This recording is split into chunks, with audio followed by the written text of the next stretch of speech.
বাইরে বেরিয়ে এত বৃষ্টি নেমে গেছে, মনে হচ্ছিল বাইরে বেরোনোটাই ভুল হয়ে গেছে। ঝুম বৃষ্টি নেমে গেছে। সো হ্যালো এভরিওয়ান, আমার ছোট্ট একটা ব্লগে তোমাদের সবাইকে স্বাগতম।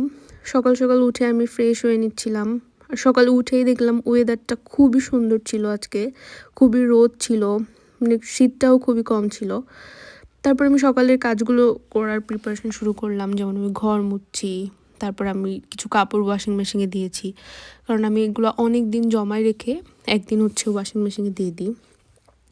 তো আমি আবার রাতে যেগুলো খেয়েছিলাম ওগুলা রাতে আমি না ধুয়ে সকালবেলা ধুই, যদিও এটা সকাল না, অলমোস্ট 1টা বেজে গেছে। তো এগুলো ধুতে ধুতে মনে হচ্ছিলো যে এখন রান্নার প্রিপারেশান, সো আমি শুরুও করে দিয়েছি রান্নার প্রিপারেশান। এই যে, তো এর মধ্যে একটা মজার কাহিনী হচ্ছে, ও হচ্ছে ওটা ভেঙে ফেলার পরে ও জোড়া লাগানোর চেষ্টা করতেছিল। এটা হচ্ছে আমার সবচেয়ে স্যাটিসফাইং পার্ট, কারণ এটা যখন করি আমার মনে হয় যে আমার রান্নাটা এখন শেষ। এর মধ্যে আমি শসাও কেটে নিয়েছি।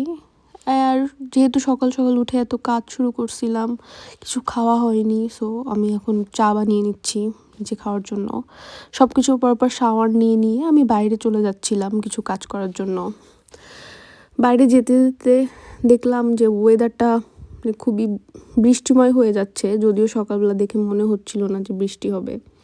বলতে বলতেই দেখো ঝুম বৃষ্টি শুরু হয়ে গেছে, যদিও কিছুক্ষণ পর থেমেও গিয়েছিল বৃষ্টি।